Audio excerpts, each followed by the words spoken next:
Hello and welcome to the Dweebz in Japanese podcast. I am one of your hosts, Patrick. And I am also one of your hosts, Khalil. Honestly, Your voice didn't change at all when you did that. I'll get it someday. For those maybe eventually. Yeah, for those of you listening, Cole just like covered his mouth to make his voice louder into the mic, but he didn't do anything else. Oh, you made your. Now you're doing Bane. Okay. Oh, jeez. Do that again a little bit louder. Wait, what? Do that again a little bit louder. Oh. Can you say Why anything louder? else? No. This is weird, like, oh. Just a very intrigued voice or noise. That's all I can do. Really adapted the dog. I was born in it.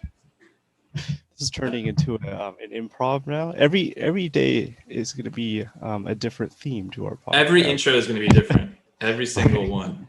That's our intro. I don't want to get derailed, but yeah, I watch a couple of YouTube channels that basically have a completely different outro and intro every time. Oh, nice. Mainly the channels like us that are new. Yeah, so anyways, first segment, let's actually get into the podcast here. So how are you doing, Khalil? To start this tradition. Yeah, okay. Not so bad, man. You know, I've just been kind of moving along. I should have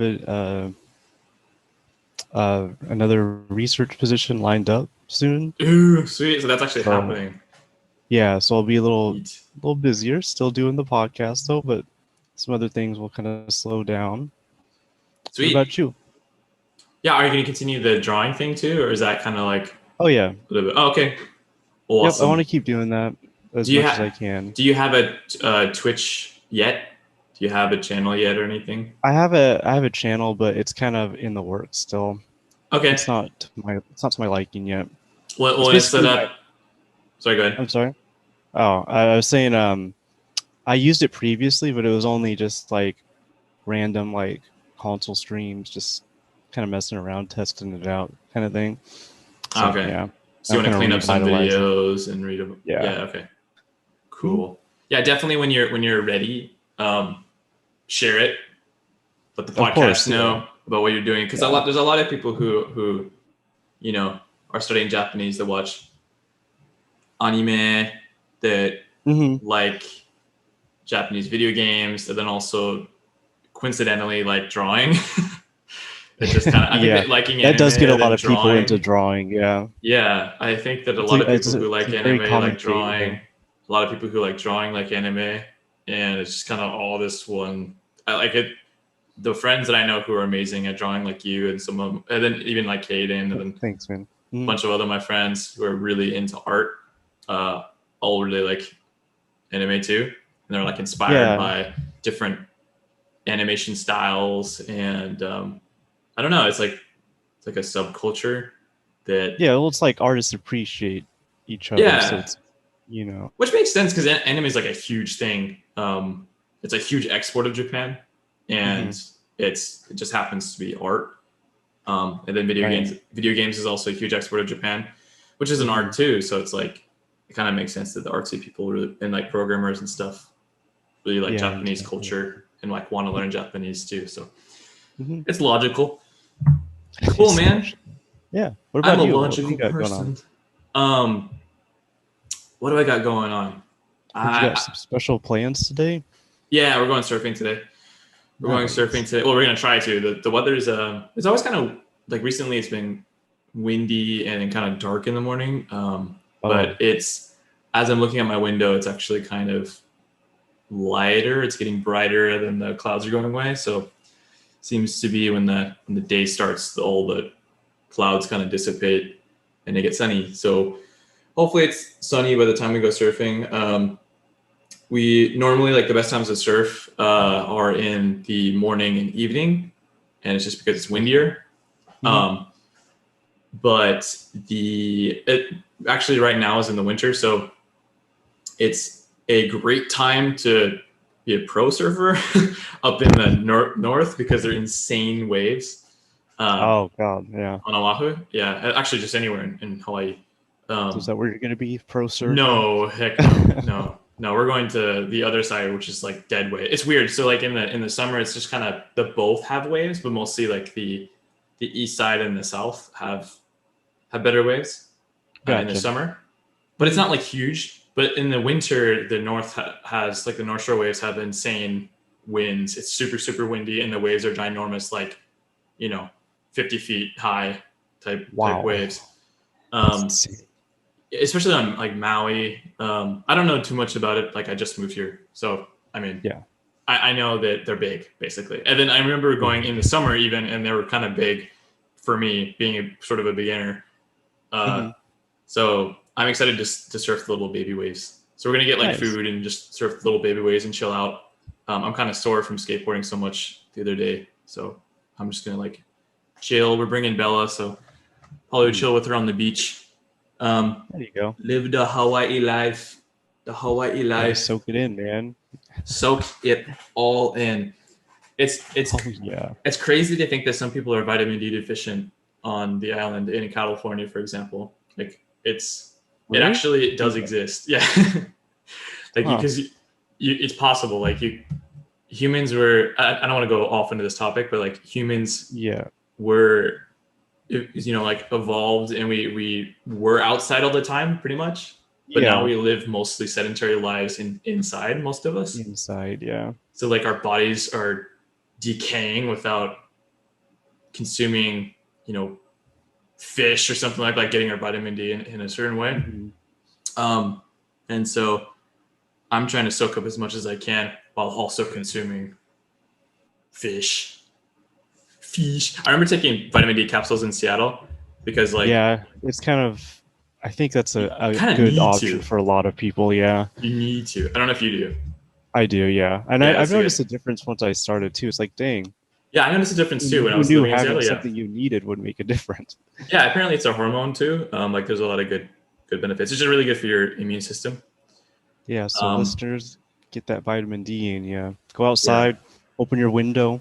I would open your window. Something. Well, like living in Seattle, for example, is not really like it doesn't matter how much you are. So they did a study. I was reading this on the Seattle Times. Like they did a study that if you were outside like every day that you could, that wasn't raining every single time it wasn't raining, even if it was just cloudy, right? It wouldn't be enough to be a healthy level living in Seattle. You have it that bad, huh? It's that bad. Yeah. Even in the summer, like it's even not in the summer, because I knew the winter. Enough.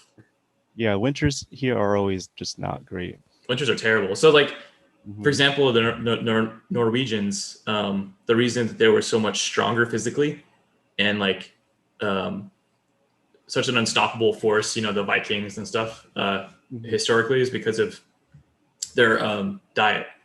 They ate mostly fish, and they also savored cod liver, which is why like when you go to stores and stuff, there's like one of their Norway's biggest exports are energy from like their oil, offshore oil rigging, and fish, and that's basically it. I think that they have a bunch of software companies too, but like the number one's oil and energy. They export it to Sweden and to Denmark and then surrounding countries. But anyways, like back in history, they were much stronger than the UK and much stronger than Sweden was similar, I think, but the other countries around them, the Vikings were like super dominating because their culture was that like they saw the strongest Vikings eating cod, like eating cod liver and stuff, and then like all the kids are like, he's strong, I want to also eat oh yeah, cod, and I'm gonna eat fish, I'm gonna make sure to savor the liver, I'm gonna eat the liver. And that was just like top down for generations. That's how most like healthy habits were taught throughout history before science. It was just like, this guy looks strong, what does he do? Like this guy lived forever, what did he do? Even now through science, like days of Popeye. Yeah, Popeye, yeah, spinach. Dude, he like kidnaps Olive. Is that her name? The other guy does, I think. I don't know. Oh, no. Yeah, the other guy, Bruno. Bruno kidnaps Olive. Bruno, the big guy. Yeah, and then like, because I used to watch these all the time. Like we had a VHS of Popeye, and we'd watch like the black and white. Anyways, we're getting completely derailed. Yeah. This is a Japanese language learning podcast. So I'd like to start with the first segment, which is the latest news about Japan. So what do you got for us? I don't want to talk too much about coronavirus because like everybody is talking about it. Sure, it's actually I just saw a thing that said that there's a sudden increase in cases in Japan. We kind of knew about that for a while, so like they're still dealing with it.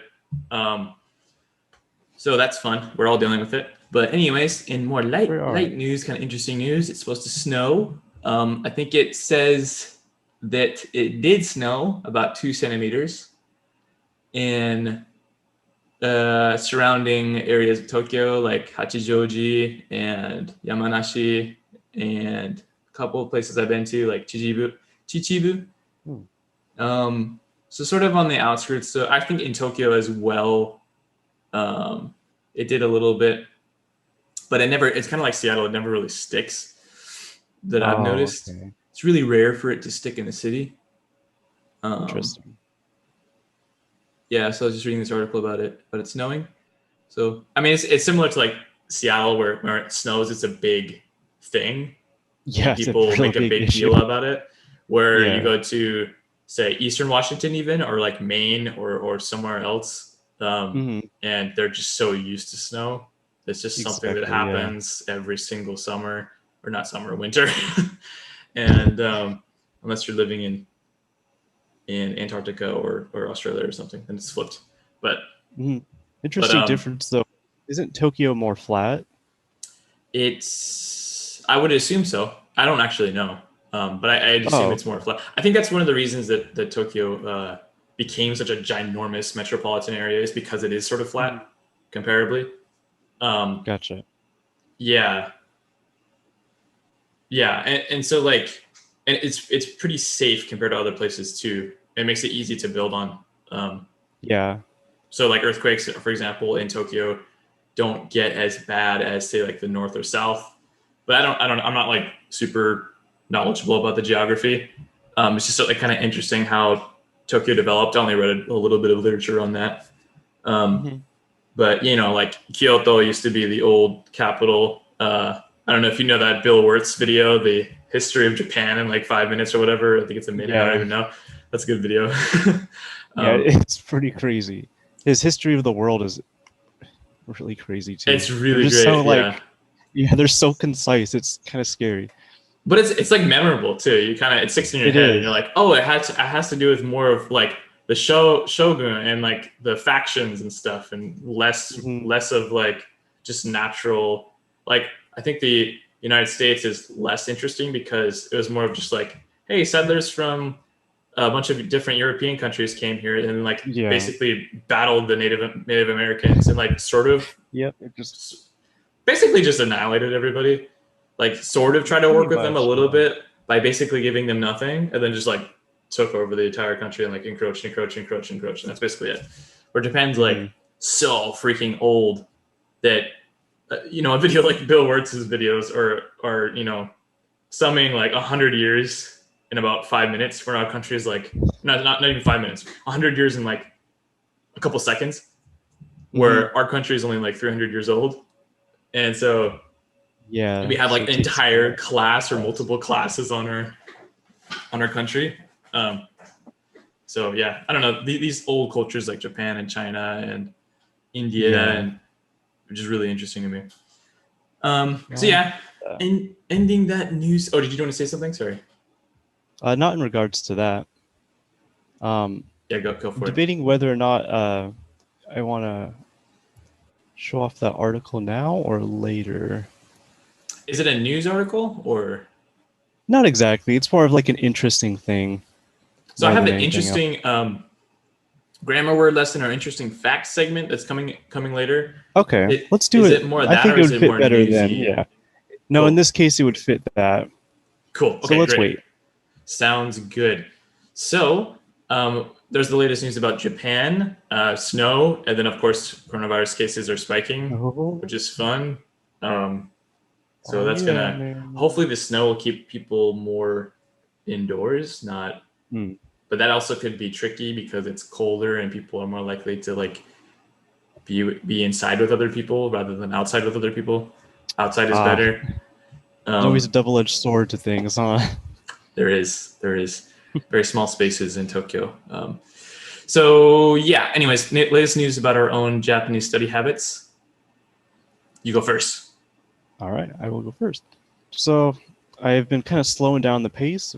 Like I mentioned earlier, I've just been kind of getting things situated in like the personal life, like with the new job and stuff, and trying to keep up with my art. And I've been kind of trying to keep that first and foremost, just because I feel like this is slightly off topic, but I've had like several breaks in my kind of drawing like phases, and I don't want to fall out of it again because I was thinking about all the work I put into it, so I might as well just keep going at it instead of having my skill kind of decay. So I've been trying to put that up a little more. I'm still on level 4, but I'm like almost there. There's a new set of kanji that I got that all have the same like the same component, which is like the year toshi. Yeah. And it's just really confusing to me because there's like the one for year round, within the year, or not year round, yearly, no, year round. See, I'm already confused on that. They're like very similar meanings, and they have half of the same kanji, and then some of them just don't make sense to me. So I keep getting those mixed up and wrong. So it's been kind of difficult to get past that like chunk of new words that I learned. Yeah. So, but I think that's just kind of a normal experience. There's always some things come easier than others, You notice later too that in Wanikani they purposefully do that. They combine similar looking kanji together because they are confusing, and so and it's like almost so you're not confused later when you see it in the wild, and you don't know the meaning of that, and it's completely different or whatever. Like visually similar looking kanjis they'll put together in the lesson. And I think this is the logic behind it to make you aware of like the little differences that completely change the meaning. Because later, like I'm level 54, it helps a lot when they're all together. I thought about that the other day too. I was like, I really appreciate them putting this all together because it's really confusing to see them 10 levels later, and you're like, what? I thought I knew this already, and it's completely different meaning. So seeing them all together like helps the process for sure. Also, I understand what you said about the continuing. This is with language learning. This is with like basically any skill. It really helps to do a little bit consistently versus trying to do a lot and get burnt out and then just stop. Yeah, exactly. Even with Wanikani, for example, I don't know what yours is set to, but I set my reviews to 5. I used to be at 10 per day or whatever, like 10 at a time. Not reviews, sorry, lessons. 10 at a time. Okay. I used to do that. And then I would be like, not frustrated, but more of, I would put it off to do, because 10 lessons was kind of a lot. But now I do 5 at a time. So I do batches of 5, which I think is the default. I think that's the default. But I set it to 10 at one point, and then I set it to 5. I don't know if the old setting and the old Wanikani was 10. I'm not really sure, but 5 is definitely good, I think, because you get 5 that you can really get through in like 10 to 15 minutes if you're paying attention, less than that. But if you're distracted, then maybe more. But you can do it like in the morning. I usually, again, I said this before, but I always do it like when I'm taking a break from work or like going to the bathroom or something like that, or getting food. I'll just be like doing that. And then I usually get 5 to 10. But even if I only get 5 per day, 5 new kanji or vocabulary words, then I'm still like progressing every single day. So I don't get upset about myself for not getting 10. Like that's the goal. But if I only get 5, then sure, at least I did something that day. Yeah. Yeah, I 100% agree with that. And same with drawing. Like if you want to draw if you want to get better at drawing, it helps to draw a little bit every day or every other day, versus just like drawing for 5 hours once a year. Because like accumulating that, do the math a little bit. It's like mastery is all about hours put in, right? And so it's just like the penny thing. Like if you put a penny in a jar, you know, not the doubling metaphor or whatever, but not there's a different like way to say, would you rather take $1 million now in cash, or would you rather take a penny that doubles every day for 30 days or something like that? It's like a compound interest lesson or whatever. Not talking about that. I'm talking about like just hours invested. If I'm learning like 5 kanji per day minimum, then you know, multiply that by 365, multiply that by 3 years. Then it's gonna be a lot of kanji, a ton. Versus like taking a huge break for a couple months and then maybe doing 100 kanji. Sounds like a lot. Yeah. But it's not. And with the lower amount you're learning too, your brain can kind of focus more on that smaller batch and learn it better than if you're trying to do like 10, 20. You can only learn so much at a time, and that's just a limitation you kind of have to work with.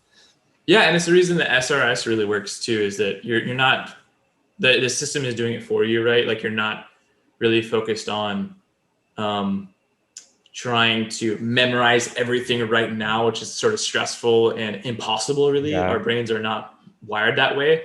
You know, our brains are wired to forget the things that we're not using. It's like a muscle. Like if you're not doing it, if you're not using it, you're going to forget it. So even like yesterday, I was reading my book, right? And I asked Judy, like, what does this word mean? Or what is this kanji? No, actually, no, it was a compound kanji. Is jukugo, right? Yeah.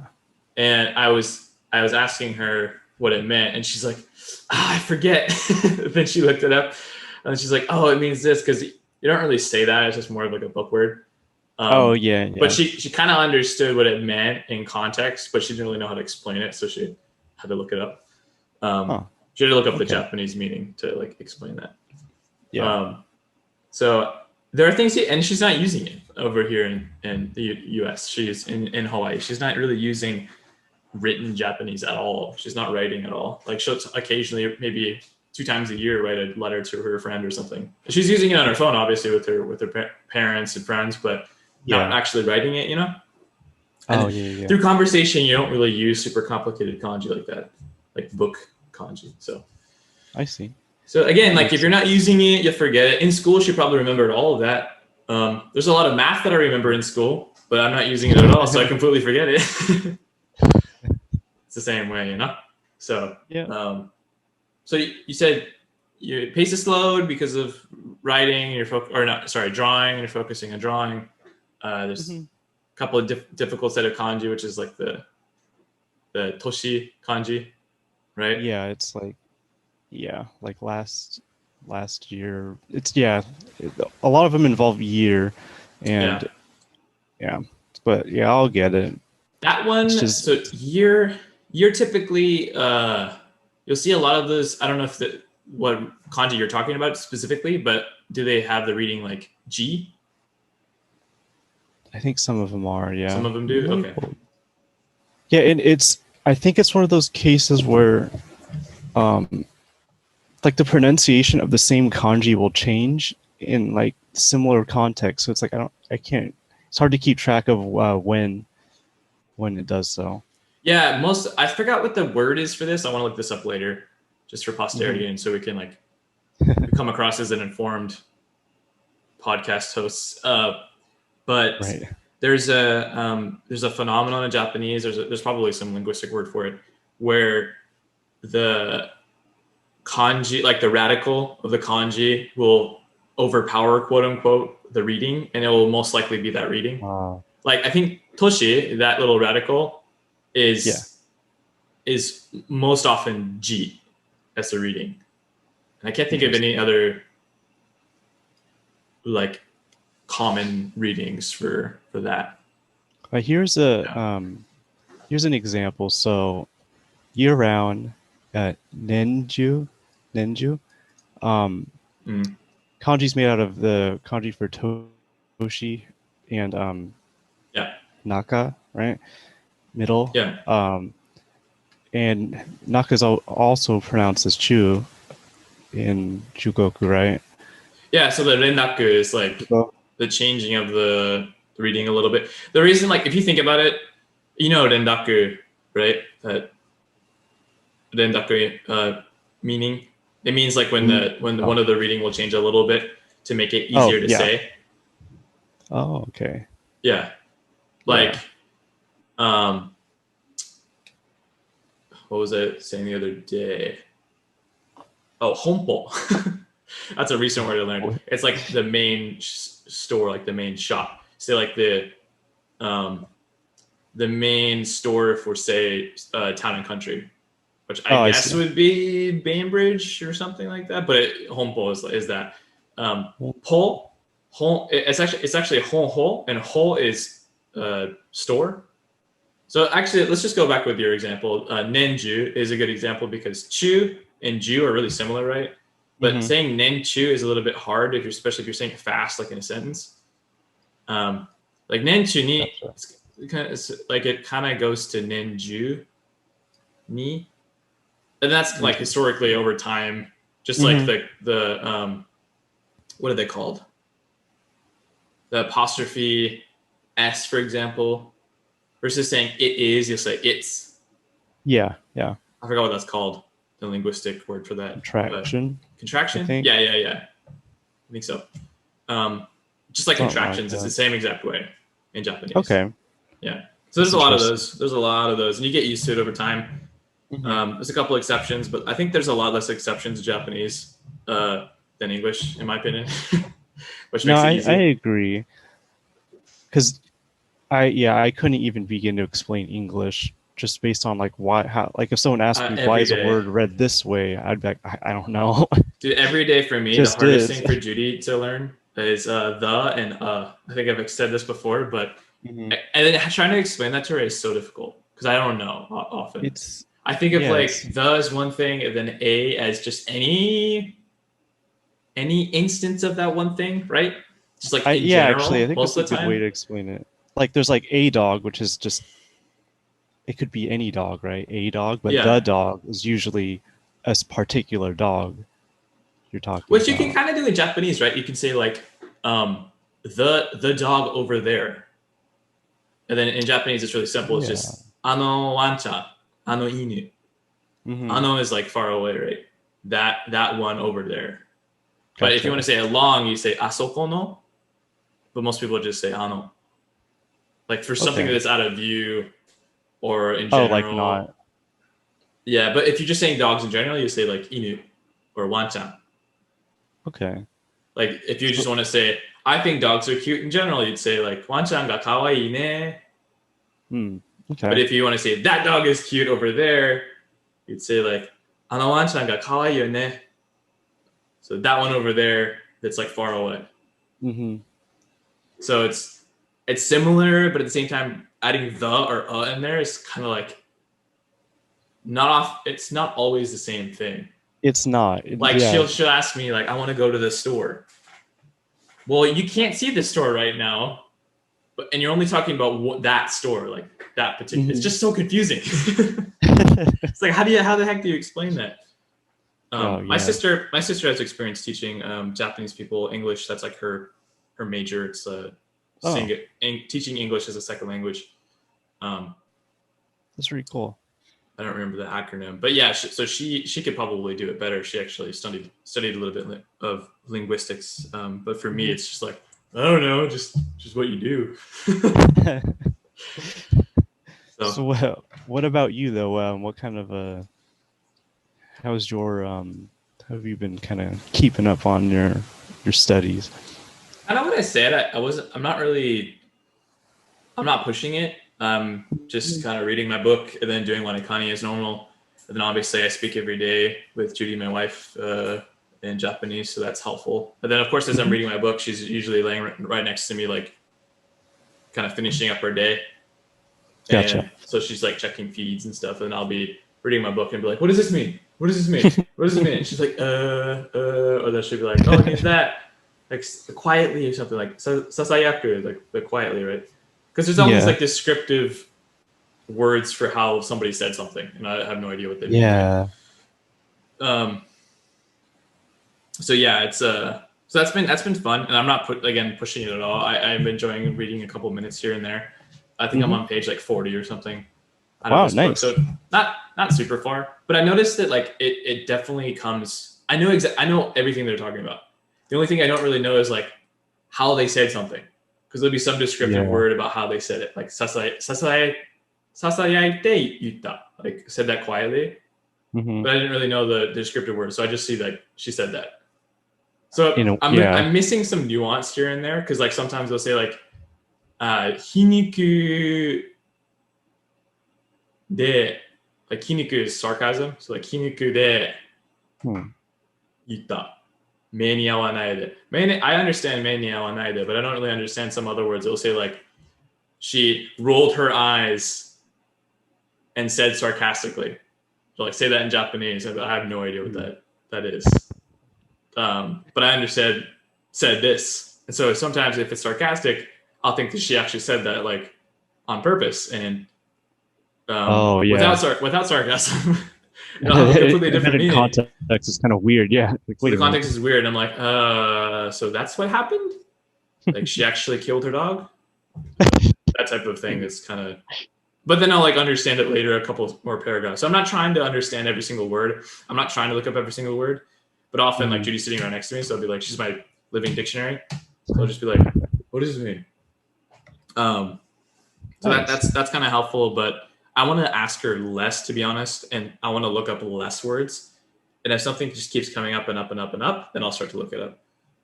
Gotcha. Which is kind of hard to do, right? It's a balance. Like I don't want to impede my reading, because that's what I used to do all the time.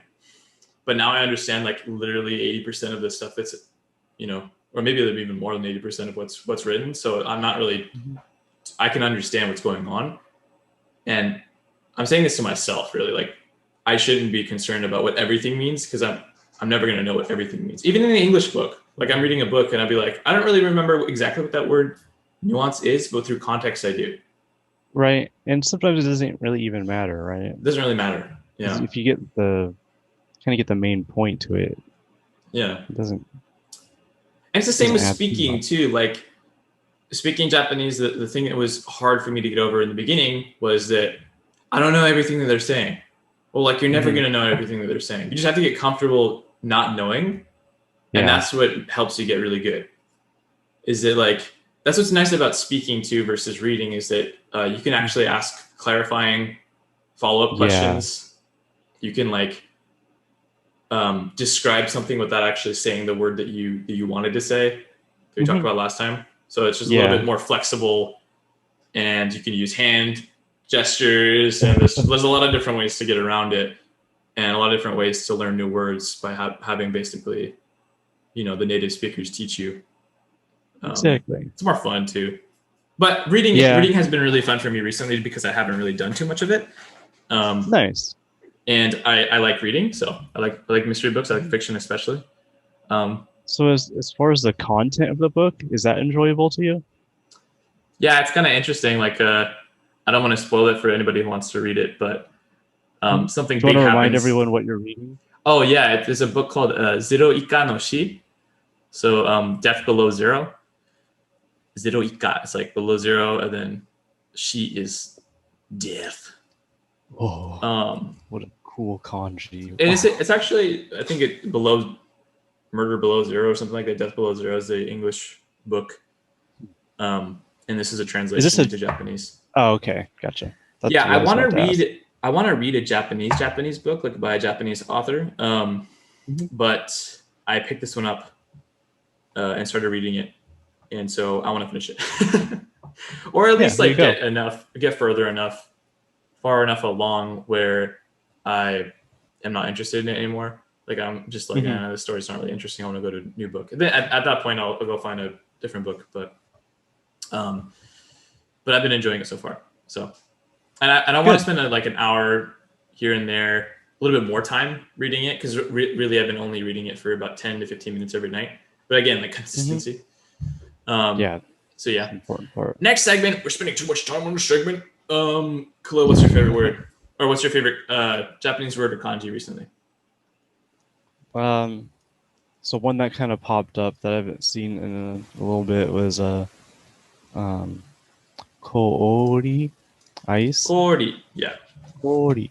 And the reason why is I like that word is because ice. I think ice is neat, and Sweet. I tried really hard not to I like say ice ice is too. cool, Why but didn't you but say that? That would have been better. But just a well, big pause. right. No, but I really like some of the first kanjis I learned were the day of the weeks, and I Mm. like how all of them are like elemental based, and water was one of my favorite elements. And this is just Wait, so but Nichiyobi is the sun. Is that elemental? I guess that kind of is. dirt's not exact, or I mean, gold's not exactly elemental either, but Yeah, that's a good point. it's like Yeah, but it's natural like things, I physical, think. natural things. Yeah. Yeah. So It is interesting though. Isn't it not weird that we say Sunday in English as a sun, and yeah, then Japanese also has like the sun like an as equivalent. Yeah, Sunday. I thought that was interesting too. It's so weird. And then obviously Chinese is the same thing. So it's Mhm. like how many different languages have the same? And then if you go to other Latin languages too, they have the same thing. Like, well, Norwegian is not a Latin language; it's Germanic, but they say Sundag for Sunday. It's the same thing. Oh, really? I forgot what Spanish. What's Spanish? I don't remember. I do not know. I think it's the same thing though. Like we all have Sunday as being Sunday, but Friday is a bit weird. Yeah, Gold day, stuff like that. gold day. We all agree on Sunday though. Right? That's the one thing It's we so can agree weird. on. Between So, cultures, we all agree on Sunday. Like what happened yeah. so long ago that made it? Was that when the comet came Oh, and day of knocked out Sunday. the dinosaurs? And they're like, the sun was today. Put it on the calendar. Just theories with Patrick. That's cool. So what else do you like about coordi, the word? So let me get into the meaty reason why. Ooh. So the mnemonic is pretty Oh, interesting. is this the Wanikani mnemonic or is this your own Yeah, mnemonic? Wanikani Oh, okay. mnemonic What's that? about just picturing somebody. Well, I think so. Somebody's trapped in the ice, right? Mm-hmm. And it's Cody. Cody's in the ice because he's also in the house. Corey's in the house. You remember that show? Yes, I do. So I just think Jeez. of Corey's in the ice. Oh, dude, I didn't It's remember your- that. Why didn't I remember this mnemonic? That's awesome. Corey's in the house. He's trapped in the house. Why is it trapped though? Oh, just to get you to think about Corey in the house. Well, he's trapped in the ice. Well, Oh, that's and the ice is his house. Sometimes those jumps are guess. weird though. Like Oh no, I think Corey in the I ice. modified it slightly. I think Oh, okay. I do that all the time to too. fit that Corey in the house agenda. We got to keep pushing. I think so. When I look at that kanji, I love Corey in the house, so that's great because they have to put the reading in there too. Mm-hmm. But yeah, that's great actually. For the reading mnemonic, for the meaning mnemonic though, it's literally water, the water kanji, with a little bit of like spike, like an icicle sticking out or whatever.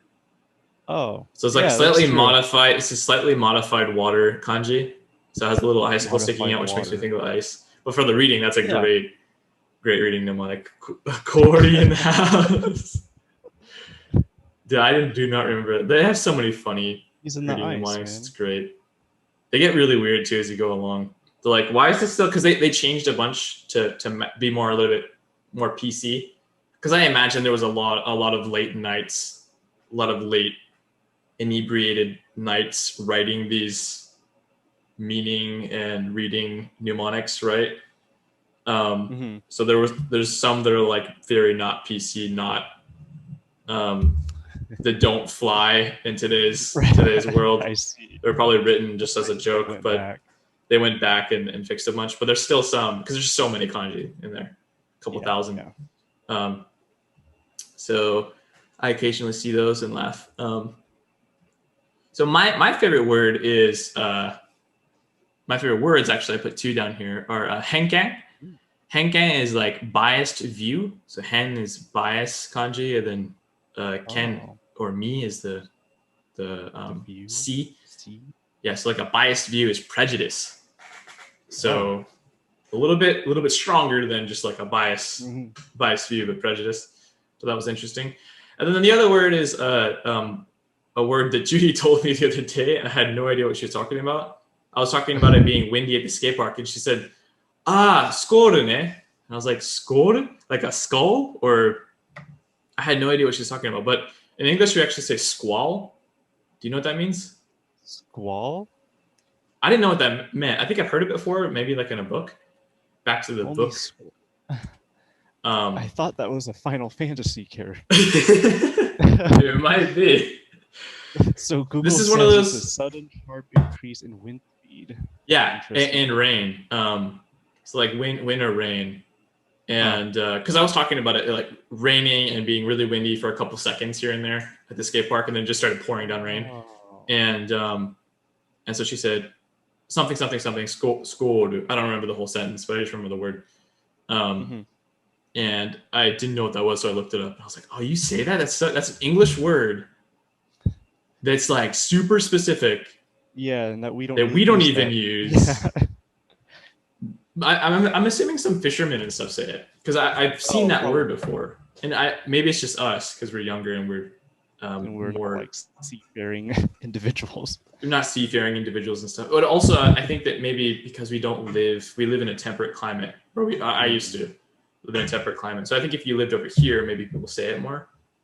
Interesting. Because it does like it's you have cold and hot winds come in, and then it'll be like a little mini tornado or something. Like there's a lot more going on here. Yeah. As far as like extreme-ish temperatures, like different temperatures, especially just because it's hotter here. So temperate climate like Seattle though doesn't really have these huge like heat waves and then cold air, as often. Yeah. So most of the weather changes are pretty slow. They're pretty slow comparatively, yeah, for sure. So maybe that's why. Back to the wall of shame. Wall of shame word. Wall of shame. Well, we kind of already talked about one of them, which was the year-round, the Nenju or Nenju. So what did you keep? Yes. No, Nenju. Nenju. What makes you get that wrong so much? You think? Like, what do you think it means normally? Year. So I think it means. I keep thinking it means like something? in the middle of the year. Yeah. Oh, okay. And the mnemonic they have for that isn't really helpful to me, so I'm just trying to kind of figure that out. Did you make your own? Sometimes it's no, I'm trying to, because the one that they have doesn't really do it for me. Oh, how's this? This is a little bit of a stretch, but so like naka, right? Also like onaka, like your stomach, right? Completely different kanji, but same reading. So some people's onaka is very round. So you're in a round onaka. Okay, I'll try it. You can try that. It's a little bit of a stretch. A little bit, yeah. The reading, though, I can't help you with. Maybe the round man is a Jew. I don't know. I have no idea. Okay. Nenju, yeah, year round. And then the other one. But it's more like there's an image in your head, right? There is, yeah. Like more onaka, so than the other one. Maybe the inside. Oh man, there's a bunch of different ways you can go with it, but that's just my idea. Onaka, big round belly. I'm hungry year round. Hungry year round. Yes. Pretty good. I don't know. Because that is a weird one. It definitely means middle or center, and I think I had the same mistake. I don't think that mnemonic is super great, but also the kanji is kind of weird. So it is a little weird. And then there's also the I think it's nennai, which nai I guess also means like inside, and that means like within the year, right? Yeah, nai is a little bit different. It's like the enclosure than the person. Two radicals, yeah. So that's a little bit different. It's a completely different kanji. Oh, you're saying that you mixed it too? Yeah, because they seem like they would have just based on what kanji they have, they seem like they would have the same or similar meaning, but they don't. Yeah. So nennai means like within a year, like in the middle of a year, right? Which I guess, well, that obviously makes sense because year then inside. Yeah. Yeah. So, yeah, And then I'll the get other it. one, And then for both of these, it hasn't asked me them too many times, maybe like 2 or 3 times, or I guess 4, because my reading / meaning percentage is 50-50. So some kind of even number, low even number, because I just got this vocabulary. So the numbers are a bit extreme just because there's a low sample size, I guess. And the other one is master, which I can remember very easily. I think this is mixed up because I get the meaning right every time, but the reading I get wrong because it's shoe, but I write shoe. ah, yeah. Have you learned So the I have a kunyomi hard for time. master yet? Kunyomi, I don't think so. Yeah, I think it's like new. I don't even remember. New G. New. I don't even remember. It's been a long time. But yeah, the onyomi's shoe. But you write an extra u. Yeah, and That sometimes goofs you I have up. a hard Yeah. time with the like Yube or Huyu. It's just hard for Oh, me to figure out how long the word is, like how long you Yume. would hold a certain. Yeah, Yeah, yeah, yeah. Yume. Also speaking, like Judy used to correct me all the time. Still does occasionally, but used to correct me all the time. She'd be like, say chuto. I'll say like chuto, but she says, oh chuto. Like there's a little bit of a difference. Like It's chuto, hard to pick up. chuto. So there's a little bit of a like um, elongated ending versus like me saying chuto. So there's an extra u at the end, which is chuto, Gotcha. Yeah, it's which very means subtle like Middle difference. East, right? Chuto means Middle East, but yeah, she understands that difference, and I can kind of understand it. But when I'm saying it, I have to like make sure that I say that, and it's hard because I don't say chuto. They just say chuto. So it's Yeah, I don't know. and we don't Saying it really fast have is any hard. English equivalents to that where you have to kind of change any lengths of like there's no words that are so I similar would that say you the weirdness comes with like double consonants. yeah. And then maybe even double vowels. I don't know, like really good example other than like maybe say communication. Oh, no, like words that have an e after a consonant, and if it's a double e, like if commencement, the word commencement only had one m instead of two, it'd be like commencement. But like it's kind of the same thing. This is a bad example. I'm trying to think of a good example here, but you know what It's I mean. okay. Like the double consonants, it changes it would change the reading if you're just like looking at it. So it definitely has a different pronunciation based on how you spell it. But to a non-native speaker, it might look exactly the same.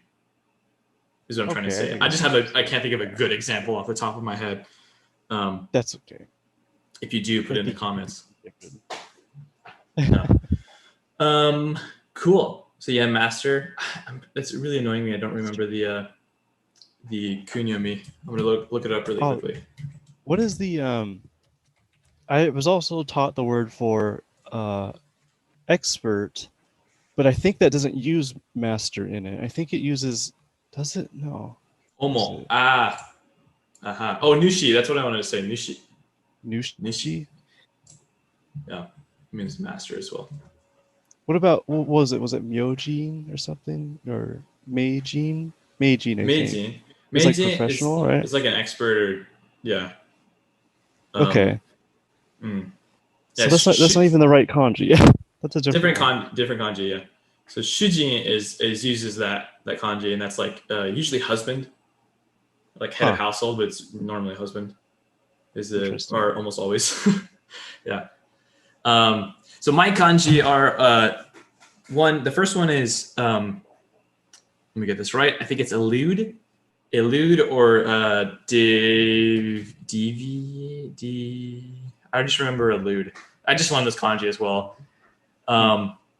And so both the meaning and the reading are a bit weird, but one of the kanji on the right is excuse, and the one on the left is the scooter. And so like you're making an excuse to get away is the thing. So you're eluding your whatever. I don't remember exactly the meaning, but so that meaning is a little bit weird for me because it's elude, and then there's another one. Like the first one is DV or something like that. I don't remember. But like get away. And the reading is also weird. It's itsu, which I've never used that in any other kanji, so itsu. But it's weird enough that I remember it, but I don't even remember the mnemonic quite yet. Which to me is, as you get along, at least for me, now that I've spent like years doing this, I think that the mnemonic, it really helps you just to remember the reading and the meaning. As soon as you get to that point, though, it's less important. Like if you're able to look at something and then just have a couple ideas in your head of what they are, or if you have it immediately, then you really don't need to remember the mnemonic. So they're more of like they're just more to help you get there. Wheels. Yeah. But sometimes they're really helpful too, especially if like you're saying there's a difference between nennai or toshinai or whatever versus ninju, because like if there's a difference there, then you might want to remember the mnemonic to know the differences. Yeah, to help differentiate. That definitely helps a lot. Then you'll see it more and more. Then it might help you. But the other one for me is again kagayaku. It means to shine, or to radiate. I think, and I don't know why my reading is so bad, but I think it's been there for a while. Yeah, that's. I remember that now, but I think it just hasn't come up yet. I think it's like in still working guru or anything that's after master or whatever. So it hasn't come to my review queue quite yet. Again, for me to like bump that up and burn it. But I definitely think I know it now. So there you go. So our next segment, do you have any recommendations for tools, podcasts, or like any content for studying Japanese? I try to put this in there. It might actually be good to put this at the end because it sounds like a good thing to get out there as like a shout out. But I'll keep it here for now. Okay. Yeah, we'll keep it here from now. I personally don't have any. I haven't really added any extra tools to my routines, so I am on the lookout though. Cool. Yeah, I would say that like Jisho. Have you used jisho.org? Yes. Yeah, I used that to write. Wait, sorry. JISHO. Oh yeah. Yeah. I was actually using that to write the story that I'll be sharing with you shortly. Ooh. That was very helpful because it also has what's it called? Is it conjugation? It helps with like the modified versions of the word, so like past tense or like there's conjugations out there. And that was very helpful because I like completely forgot how to conjugate, so I have to relearn that. Yeah, the thing about conjugating Japanese words is there's only a couple, right? There's like ku, and there's ru, and then there's like u, but they're all u, right? They're all u ending. And so, and then maybe tsu, and that's a gu, like modified versions of those. So yeah, once you get used to them, it's like a really easy pattern. It's such a more rigid, easy to follow rule than English conjugation for sure. Or like English doesn't even really have conjugation. We have just like separate words. We kind of do like run versus running, but it's hard. It's not always the same for all the words too. Yeah. Ing is a common like present progressive thing. But yeah, the conjugation in Japanese is pretty easy once you get the hang of all of them. it's just you have to get familiar.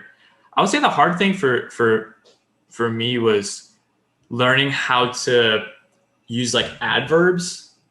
So not like yukuri hashirimashita.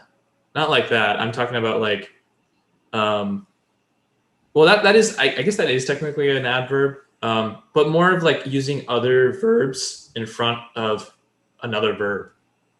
So like using one verb to kind of say something about the next following verb. So you'll say like te or de. So like for example, I'll say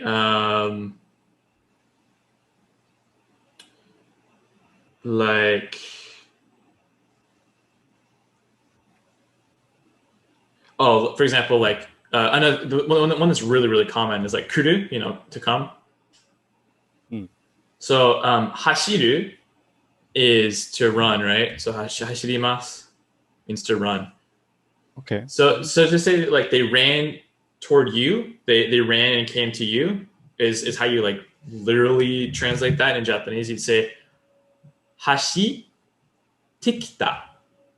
So hashite kita or hashite kimashita is how you say it. So hashite is like to run, but in the like I guess it's the present progressive. I forgot the actual linguistic term for this, but you can find the conjugation, like the te form. Mm-hmm.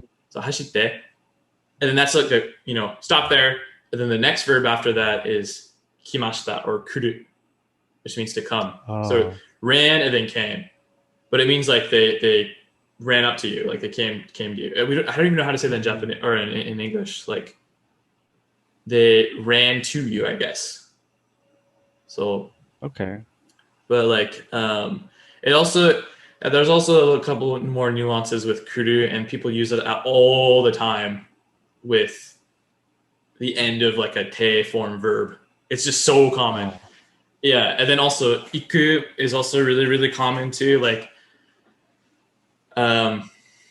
yeah, I'm trying to think of some other ones. Like there's just so many that you use in common speak, and then also in books. And so learning that is really hard versus learning like the basic conjugation of verbs, because there's slight nuances that you get to know through lots of reading and lots of talking.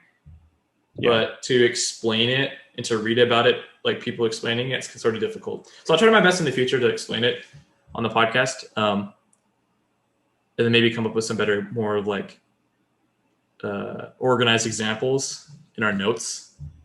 Okay. Versus just trying to think of something off the top of my head. Yeah. Maybe that'd be good for next time. I still don't. That's still pretty new to me. Oh, one other thing I should mention is that Tae Kim, I think that's a Vietnamese name, or no, Kim is definitely Korean. I don't know.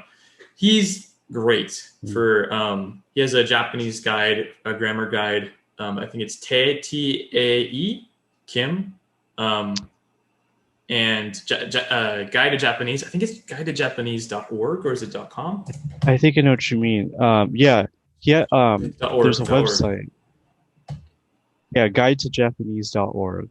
Yes, guidetojapanese.org is great. He has a ton of like fun examples, good examples for different ways to say things, different uses of different verbs in certain contexts. Lots of like simple grammar lessons. I'm not sure if he's still updating it, but it's really great. I'm sure what currently there's a ton there.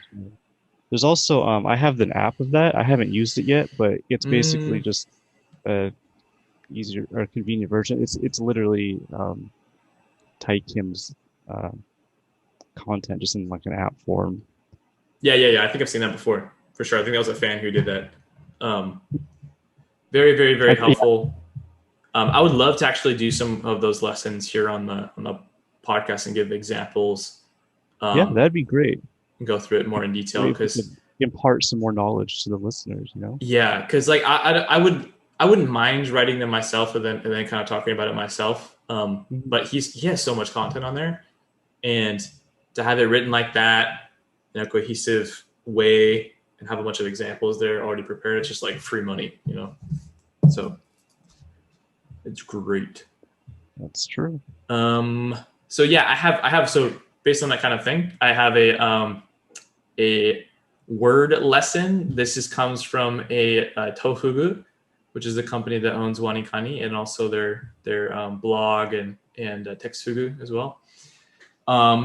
They have an article that was posted January 19th this year, 2021, about anata and like the different nuances of this. And I think this is really funny and interesting because I definitely know the nuances of anata, and they're kind of interesting for people who don't really know, or people who are just learning Japanese. So, for example, like you can say it, you know, as a sort of like a book form. So you can say like, "Anata no shumi wa nan desu ka?" That's totally fine. That's kind of sort of like a neutral way to say like, "What is your hobby? Like, what are your hobbies?" Yeah. That's totally fine. But if you're if you're saying it like or like this, for example, this is a good example, like "Mada anata no ban janai yo te iwareta." Like "Mada anata no ban janai yo." So ban is like turn, right? So mada, not yet. Anata no ban janai, it is not your turn. So if you say it just like English, if you say it through context, like your is totally neutral, but as soon as you put it in context of it is not your turn, it has like a sort of a stern feeling and meaning. It's the same thing in Japanese with anata. And people kind of worry about saying things like kimi or omae, which is good. It's understandable. It's like anata is more neutral than those, but it can be taken the wrong way in certain contexts. For example, like if you're doing, like I said before, like Judy will say, well, she doesn't say this because she's not older. If you're older, you might hear some women saying to their husbands like "anata." It's more of like kind of a old timey cutesy way of saying like honey, like "anata." Interesting. Yeah. They say like softly. And one thing that is really common, especially when Judy and I are arguing about something, she'll say like "anata," like really slowly. She'll say like "anata," and then like "anata kirei ni shite nai n da yo," like you are not cleaning or something like that. You know, she'll say it slowly, like "anata." If you say it slowly, and you know, depends on what you say afterwards, it can mean something like you are not doing this or you are not good. And then of course there's another conjugation too that's really, really it's weird because like sometimes you'll hear older men saying this to younger kids, and it's not necessarily bad, but it just depends on what they're saying. So like they'll say "anta." I don't know if you've heard that before. So there's "anata" and then there's "anta." So it's just like a shortening of "anata." And a lot of people will say like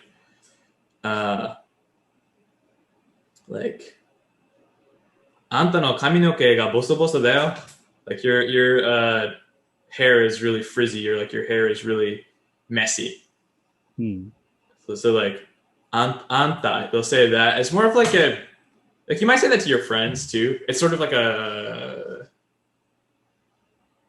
like "hey," but you would definitely not say that to your boss. You would definitely not say "anta" to somebody above you. You might say "anata," but you'd rather. It's more polite to say like their name or their title, right? To not say. Interesting. I think you're familiar too with Japanese. Like the less direct you are, like the more kind of vague you are, the more polite it is. Okay. Yeah. It's kind of weird. Yeah, I think you mentioned that the last time too, and it makes sense. It does make sense. It's really hard for me though because we're so used to saying like people's first names all the time, but to say last names, and then sometimes to just not say somebody's name at all. Because it's not necessary, especially in every sentence. Like I want to say the name and then say blah blah blah blah blah. like if I'm talking to Judy, for example, I say like, Judy, nantoka, nantoka, nantoka. I don't need to say Judy in the beginning because it's obvious that I'm talking to her. Like she's the only one here. But Yeah. I mean, Bella, I'm not going to say a bunch of things to our dog, which I do sometimes. But it's not necessary for me to say Judy every single time, but I do. Yeah. That's kind of fun about Japanese is you don't have to be super specific. So, but anyways, those are some differences between anata. I think the article was a little long. There's a little. That's not too long. I mean, it's. I think it's good, but I think the main point of the article, which is a lot of text to explain, is really just like it depends on what you're saying and how you're saying it. Do we give the name of the article? I can't remember. Yeah, actually, if you go to tofugu.com/Japanese/anata, ANATA, you can see the article. You can read the article about anata. It's kind of interesting. It is. So the Japanese second person I'll pronoun. check it out after. Yeah, it's pretty interesting. Yeah, I put a link to it in our notes actually. So Cool. now it's time for story time with you, with Khalil. Oh yes, it is. Let me set this segment up correctly. 1 second. Oh no. Story time with Khalil. This is gonna be every week. I gotta think of some other way of saying that. But was that okay? That was like soundboard worthy. That would have been nice to just have on a button. Too loud. No, I think that was just perfect. Do you have that plugin? Sorry, do you have that plugin for? It's a user script, I think, for Wanikani that when you burn a word, it like shoots confetti. No, I shoots. So there's a user script that will put confetti on the screen, and it has like this sound bite of these kids going "Yay!" And I used to have that. Oh man. As a Chrome add-on or whatever a while ago, and it was great. So that's what I did. I was like, "Yay!" I think it's the Burn Celebrator or something. I totally recommend that add-on if you're doing reviews on your computer. That's wonderful. It's great. So story time with Khalil. So I wrote a super special story for my own brain matter. I came up with this. I'm excited. And with the help of G-Show and Google Translate very sparingly, I created a masterful piece of literature that I plan on expanding every single week, hopefully. And so we get installments. We get an episode every week. Get installments. Oh man, I'm excited. This is good practice, but also hoping by the end of the year. You have a book? I'll have a whole novel ready to go. Oh, actually, what would be really cool is if you made this for the intent of making a manga or something. Oh man! And then we could monetize it. Oh yeah, I could draw the story eventually. Dude, this would be a really great blog post, by the way, too. Just for an episode of a year of writing my first manga in Japanese or something like that. That could be really cool. And actually, that could follow into your drawing practice too. That could also play a part. Like every week, you have to draw the scenes that you created in Japanese. That would be a fun project. Maybe I'll think about it. I'm not saying you have to, but it would be really interesting. Oh, I agree. It would be interesting. Anyways. All right. So here we go. Hold on, let me make it a little bigger so I don't have to like squint. Oh yeah. Oh god. Okay. Sorry, I don't know why I wrote some of these words in kanji, and they're words I didn't really know until the other day. So, okay. Let me think of what kind of a good voice to read. Maitoshi, Tsuki wa 不思議な意志を生む大した事件が素晴らしいです。ある日、少年は石を見つかった。石に少年は、俺は助けてくれ、ありがとうございます。俺は3つの願いをくれる。少年に石はいいえ、気持ち悪い。少年は土に石に置きす、置き、置きています。少年は去った。終わり。What are you? Wait, so what was the last one? Satta? I think it was satta. So I don't know It's what that the means. Satta. it is the kanji for like previous. It's the one that looks like Oh. it looks like the kanji for dirt and then the katakana ma right under it. Do you know which one I'm talking about? No. Previous. I don't know what that means. So the story so far, if I understood this correctly. Oh, kyo. Kyo. Oh, okay. Yeah. That could be So wrong. satta. I'm not sure. Yeah, kyo is like past. Oh, okay, that would make sense. Interesting. So what the story, how it happened so far? Oh, I think I read that wrong. No, maybe I again I don't really know. I'm trying to think of like the different what you were trying to say there. So I think you said tsuchi, right? So the dirt was talking to the rock. No. There's a little boy. There's a little boy was talking to the rock. Yeah. And there was dirt in there too, so he's putting it on the dirt or something. But then he said to the rock, he wants 3 things, and then the dirt or the rock said to the little boy, "You're gross." Whoops, I mixed it up. It was supposed to be the other way. Oh, okay. It was supposed to be the rock saying to the boy. The rock give him 3 wishes. No. That's what I was saying. Oh, the rock saying to the boy, "I want 3 wishes." Yeah. No. The rock is telling to the boy that he was going to give him 3 wishes. Oh, okay. I see. So you can read that again. Maybe I got it wrong. Maybe I misunderstood it. Well, and then there's the hard part. I couldn't figure out. I have a hard time figuring out who's talking to who, like who's saying what to who, because I know there's 2 parts. There's like the person who's speaking and the person they're saying it to. So read those parts again that are kind of read the parts again that you think were confusing.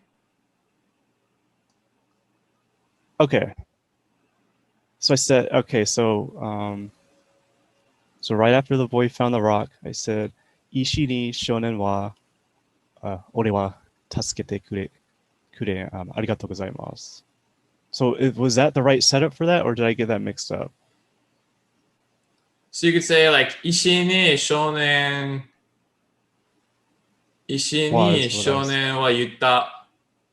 Yutta. So Ishi ni shonen wa yutta. So another thing too is you can say like you can just do what they said first and then say Ishi ni imashita or Ishi ni yutta.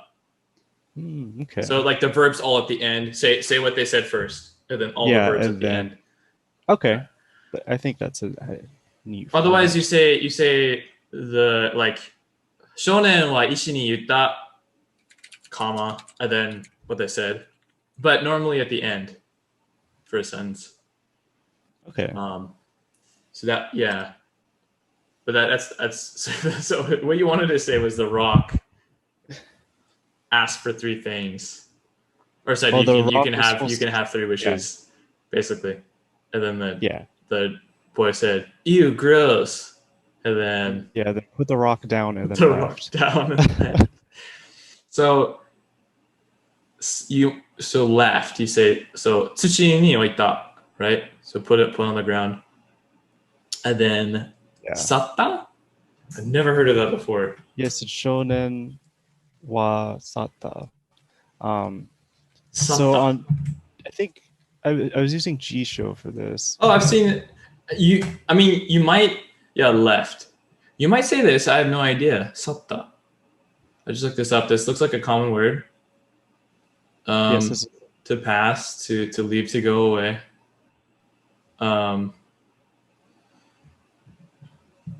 There's a lot of different words I think I could have used.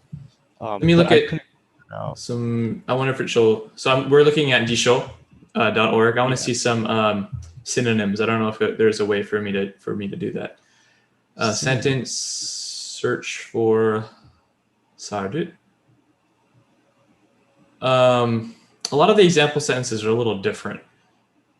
But walked away is sort of what you want to say.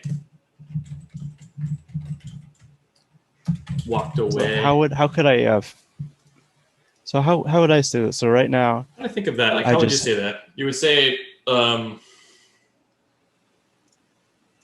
what exactly was he doing? Was he walking backwards? it was supposed to be. I didn't specify in the way I was trying to put it. Just like he's gone. He left. He's gone. I was trying to be more sudden.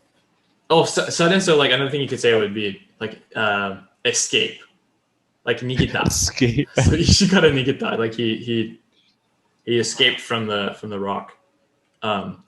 If it was more like calm, I think satta maybe makes sense, but I'm not sure. I've never actually used that in a sentence before. Okay. But again, like I'm not the best at knowing. I don't know a lot of these type of like descriptive writing words quite yet. So that could be the way you say it. I don't think so because I haven't heard it before. But there's a lot of things that I haven't heard of, honestly, when it comes to writing stories. So this is going to be a lesson for both of us for sure. I think that's correct. I'll ask you that later. Okay. For now, I changed it to Put what you got right now. Don't post the doc or whatever because I don't want to know the next chapter. Oh yeah. I'll just post what I have right now. Post what you got in the notes, and then I'll next week I'll look at that and say what the corrections are for that maybe, because I'll ask Judy what the corrections are there. Yeah, that would actually be kind of good to do every week. There's just like to see the different ways to say things. Yeah, like the more correct or like the more natural way to say something. Cool, awesome, great. Yeah, I like that because I find it helpful when you try to do something by yourself and then somebody helps correct you. I think it's a very Well, you added a bunch of spaces between words. Yeah. Okay. I had to. Gotcha. But I can I don't know how to properly do it. Also, I changed the size of it so it made it look really strange for some reason. 毎年月は不思議な石を生む. So I didn't understand really that in the beginning at first. I was like, I didn't understand tsuki, but you mean like the moon births a rock every month, or sorry, every year. Every year, yeah. Every year the moon births a rock. That's awesome. It's a very important event. Jeez. Okay. That was fun, dude. I'm excited to see what the next chapter of the Bird of the Rock is. Me too, because I have no idea. No worries about continuing I'll this story if you out. really don't want to, but I think it's pretty awesome. So like the just little fun to boy, write. Yeah, the little boy, he walked away. Shonen wa nigeta. I should have put Suzuku, or I think that's it. Yeah. Right? Suzuki. Like to be continued. I don't know if they say. I've seen that before on like different TV shows. I think it's like Suzuki or Susumi. Oh, Suzuki. Yeah, but they usually say that for like the beginning of the next episode. They'll say like Suzuki wa or Tsuzuite wa is like the next thing. They say that all the time for like variety shows, like the variety comedian shows. They'll say like Tsuzuite wa, like the next thing we're gonna do. I see. But yeah, I'm not sure like the best story way to do that. I think it's just Suzuki. Be like the next episode. You put that at the beginning of the next episode or the next chapter or whatever. But anyways, cool. Thank you for that. Yeah, of course. So our next segment is the conversation practice. Are you ready? I'm ready. Let's do this. Let me grab a swig of water and make sure I'm really close to the mic. Okay, let me grab a swig of. What is that? That's a really tall, skinny mug with flowers on it. I appreciate that. It has a chamomile lavender tea in it. Shoot. It's like Very actually calming. really really calming and also really suiting mug because it has flowers. It has Right? it has sunflowers or something on it. I don't know plants. I don't know. They're just It's very cute. clip art flowers, varying in color. Sweet. Okay, let's have this conversation practice. Here we go. Are you ready? So I'm going to start here. I'm going to describe a situation that happened, and I guess you can like ask me more about it, and we can have a conversation. Because sometimes when we do this, it was mostly just you trying to understand what I was trying to get at, which is not just you trying to understand what I'm saying, but it's also me trying to explain it correctly. So don't take it as like me quizzing you so much as just us just trying to have a conversation. So let's do it. So ねえ借りる。はい、パト。3年前ぐらいに4年前ぐらいに東京に住んでた時に東京工業大学で勉強してた。もう一度ください。4年前に東京にある東京工業大学で勉強していました。はい。それで、ごめんね、進む。それで、学校帰りに、駅ですごい不思議な事件を見ました。はい、何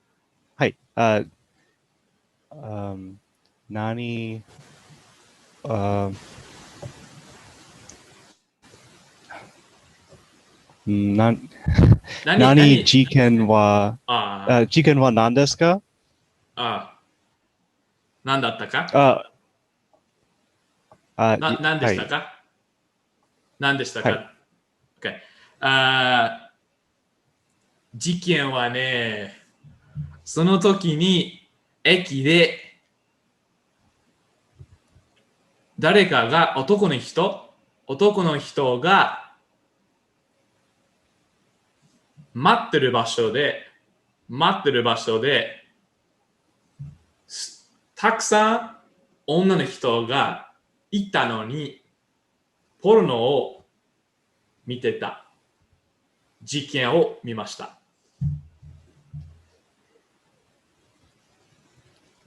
わかった。わかった。どう思いますか？どう思いますか？はい。どう思いますか？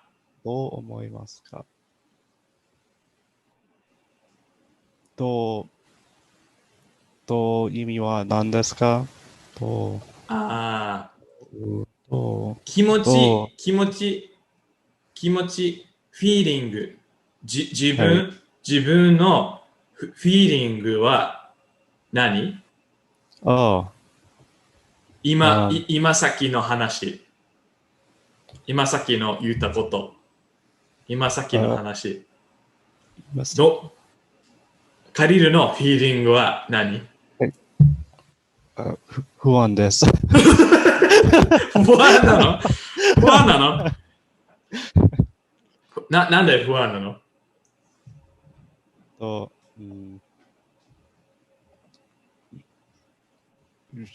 議男。怖いよね。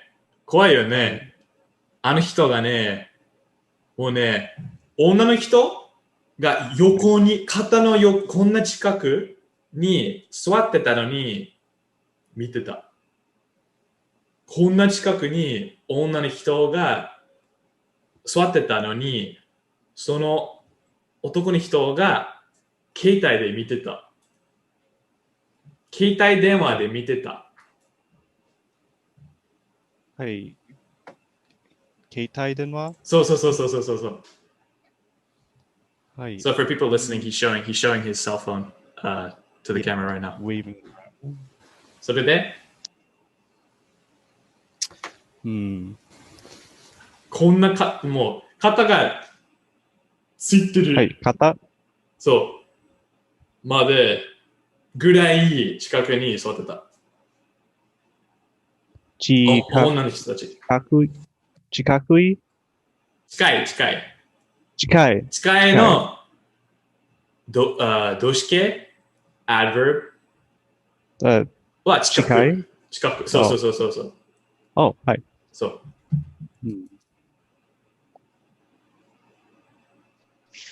そう、不安なの？不安か。はい。不安ですか。じゃあね、もうね、その人がね、すごいよね。その人が。すごい。すごいよね。全然、もう考えられない。もう信じられない。信じられません。信じることはできません。信じます。はい、おしまい。終わりです。終わりです。Very simple conversation. But okay, explain to me what happened.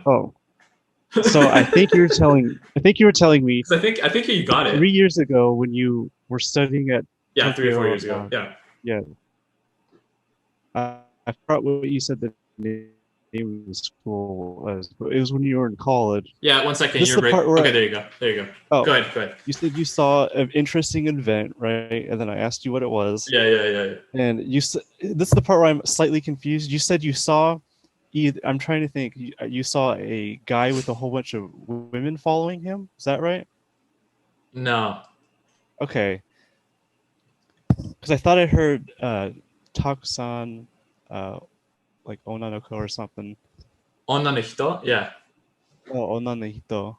Yep. And then I thought you said someone was sitting on his shoulder or something was sitting on this guy's shoulder. No, I was saying 近くに座ってた. So 近く is, do you understand? 近く? Yeah. So someone was sitting close? Yes. 女の人たち. What is that? So what's the tachi part? Like tachi. Many. So tachi is like the plural to a noun. Okay.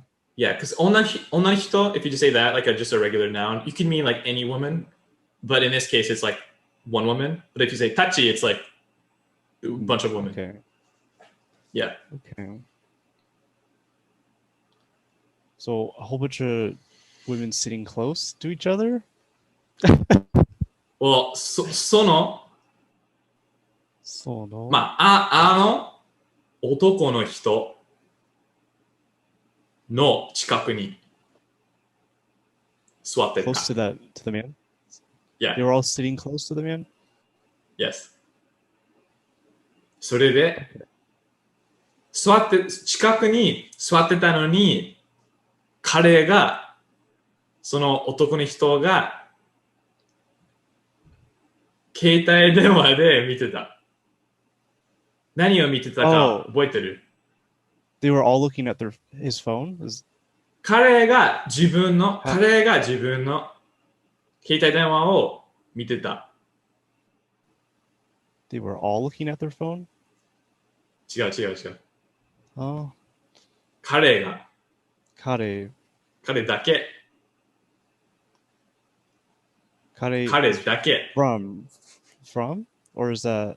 だけ。彼だけ。just.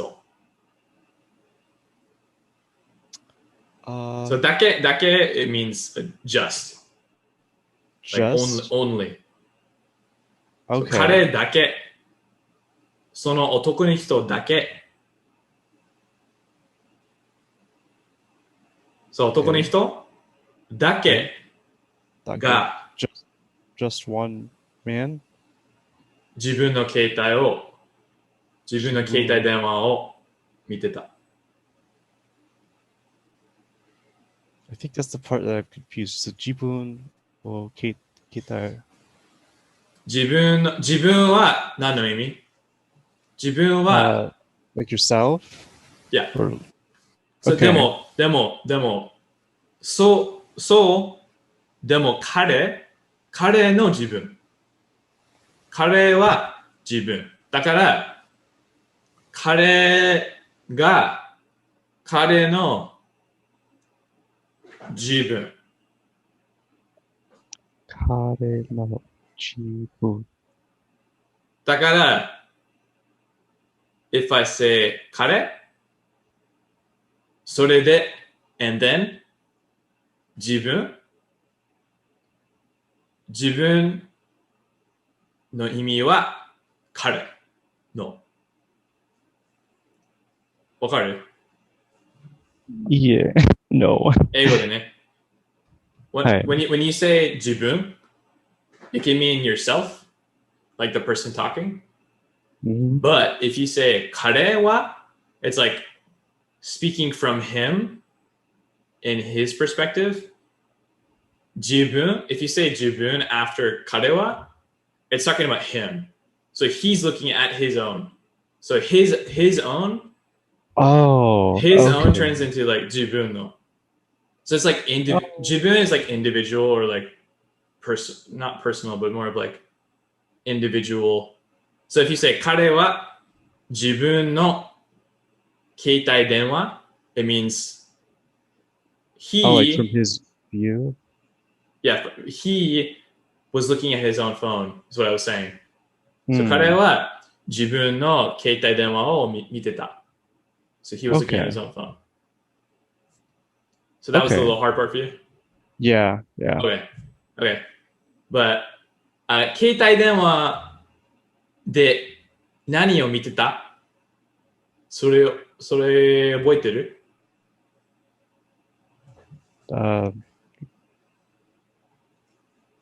？Remember what he was looking at? Yeah. Is that what the boy? Yep. Okay. I don't think I've ever heard this story. Oh, I just said that. Oh. So the beginning story I was so maybe 最初から始まりからでもいい？ Oh, right. Okay. 4年前に大学で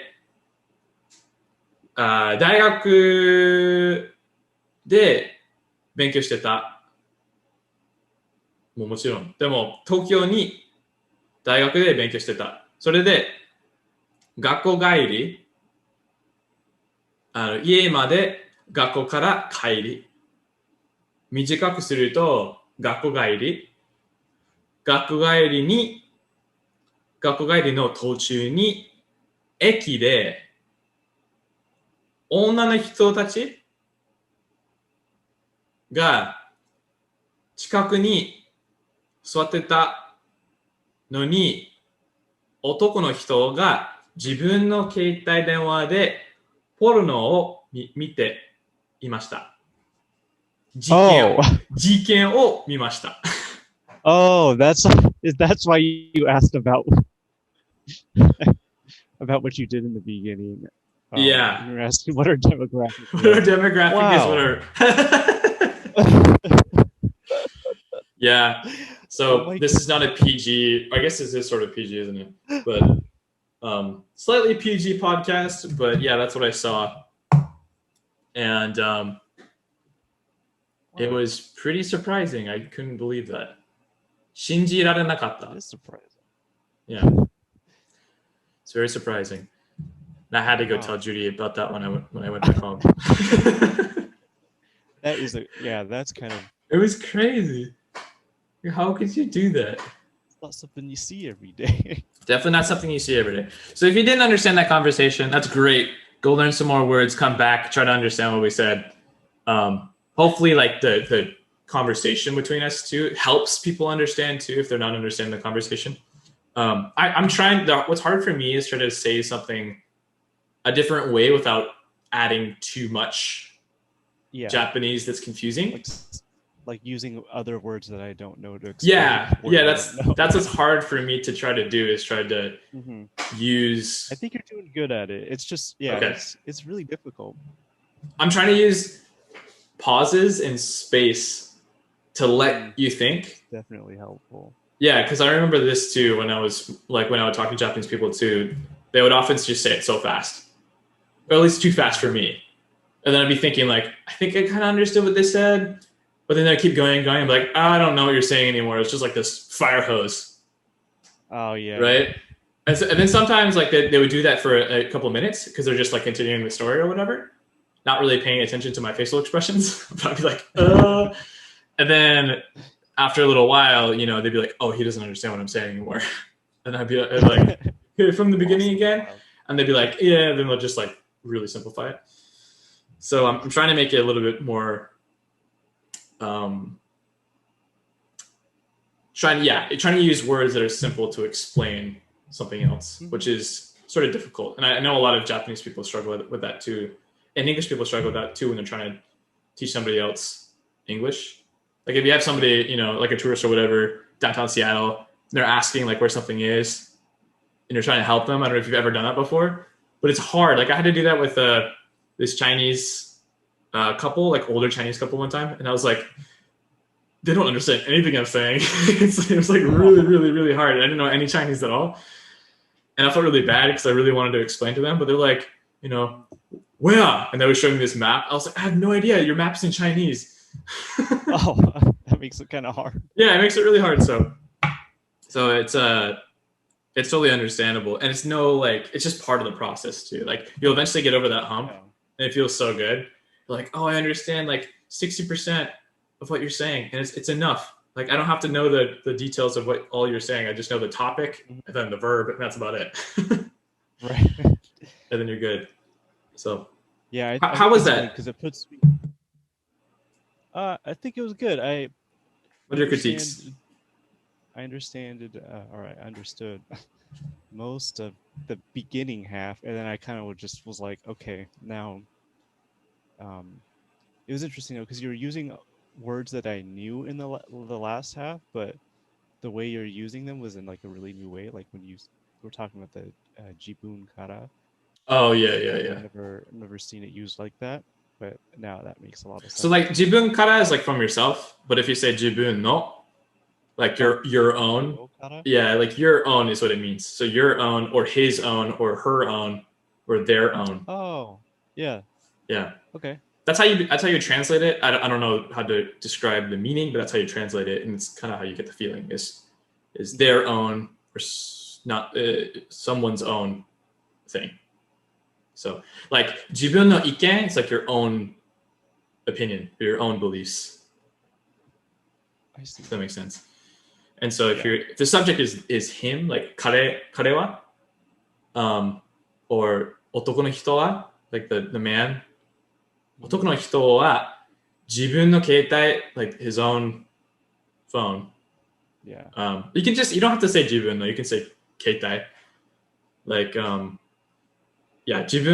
彼がポケットから携帯を取り出してそれでポルノを見てた. I could have said that too, but he was just holding it, so I don't know. That's why I said it that way. On his own phone. I was just clarifying, on his own phone. You don't really need to say that. It's just a more descriptive word. Yeah. So yeah, jibun no is really, really common. Great, cool. Yeah. Thanks for cooking that up for me. It's I have a challenge. I think it's good. Cool. Yeah. I wish I had more of this in the beginning especially when I was living in Seattle, and before I was dating Judy and like. Had lots of conversations with my in-laws, because that was the most helpful thing, was having conversations with them and being in Japan for many, many months. Yeah. And just getting exposed to like a bunch of different ways of saying things that are completely outside of your classroom, you know, or what things that you would know about without consuming a lot of content. I'd recommend too, like if you can go on and just watch, don't even try to understand a whole lot. Just watch Japanese comedy. Or watch Japanese, especially after going to Japan. I don't think I really found Japanese comedy super interesting until I went to Japan and like lived with my in-laws for many months, and then coming back, I have like fond memories of TV, like Japanese TV with them, you know, and so it's a lot more fun for me to watch now, and it feels like sort of nostalgic in a way. Yeah. And like I'm more connected to the comedians too, because they like have I don't know, like I know who they are because I keep seeing them on TV over and over and over. Yeah. Versus just like watching some random people on Japanese TV, right? Like you don't know who they are and you're just watching a clip and you're like, okay, this is kind of funny, but I don't really get it. But if you know like that comedian, you know their personality, and you know like the ridiculous things that they do, it just becomes that much more funny. But if you don't know them at all and you're just like, it's just like whatever. Our comedy is so different here too. It's not slapstick. It's not very simple. It's kind of complicated stand-up. And stand-up comedy is like, and then the TV show host is very different than the variety shows that they have in Japan. So it definitely takes like a getting used to and not expecting too much, you know? Yeah. It's pretty silly though. I'll definitely send you clips. Send me some clips I can kind of watch. And I definitely want to remember that, especially to the next time we watch it. So I'll like try to, because we've often been watching them on YouTube recently. So if I find a funny clip, I'll like timestamp it and send you to it, and we can maybe talk about it or something. Yeah. On a podcast, it's kind of hard to show. I mean, we could show it, but on YouTube, talk about it. And then we could always post like links in the description to kind of point people towards what we're talking about. That's a good point. That's a good point. Yeah. That'd be fun too. We also want to start the Discord so we can post a bunch of funny stuff there too. Yeah. Cool. So we had recommendations earlier. I think I moved it over here, so we'll skip that because we already said that. I would say Jisho and then guidedjapanese.org. And then obviously there's also another one I want to say, like the kanji recognizer app on both iOS and Android is really helpful for if you're trying to learn to I mean, there's Google Translate, and there's like the camera app part of the app too that you can use to like scan kanji that you don't understand and you don't know how to write. Nice. You just like scan it, but sometimes it doesn't work. And so being able to write the radicals and like the strokes into an app and then just have it like show the kanji is really helpful. So kanji recognizer app, I would recommend that. So yeah, what are your goals for next week? Cool. All right. So obviously I want to keep up with that writing story because that was interesting. It was an interesting experience, and I just want to try to make the most outrageous story I can. So I'm going to continue that. I want to make a logo for us, so to kind of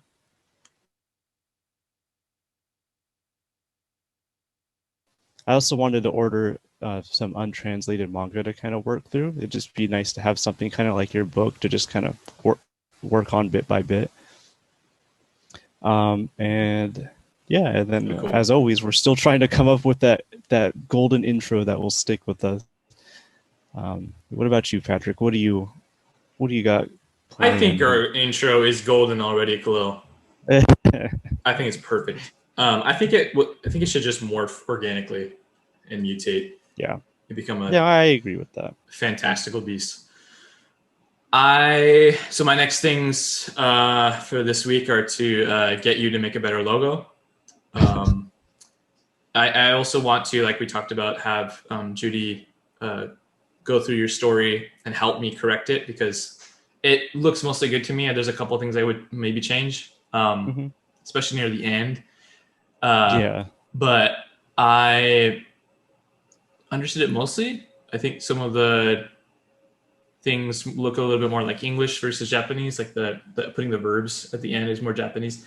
But I don't know. Like again, I'm not super knowledgeable about the book way to do things quite yet. I'm getting there, but that's still kind of my next thing too. Is just to read more of my book, and then also I want to brainstorm more segments for this show to be more of like a show. I would love to have guests too. I think it'd be kind of fun. Yeah, especially people like in the Japanese learning community, but even just friends who are studying Japanese. Awesome. We are done. We need to find an outro too. I'm just going to say something right now in Japanese. Bye! Bye, Becky. Bye. This is terrible. That was bad.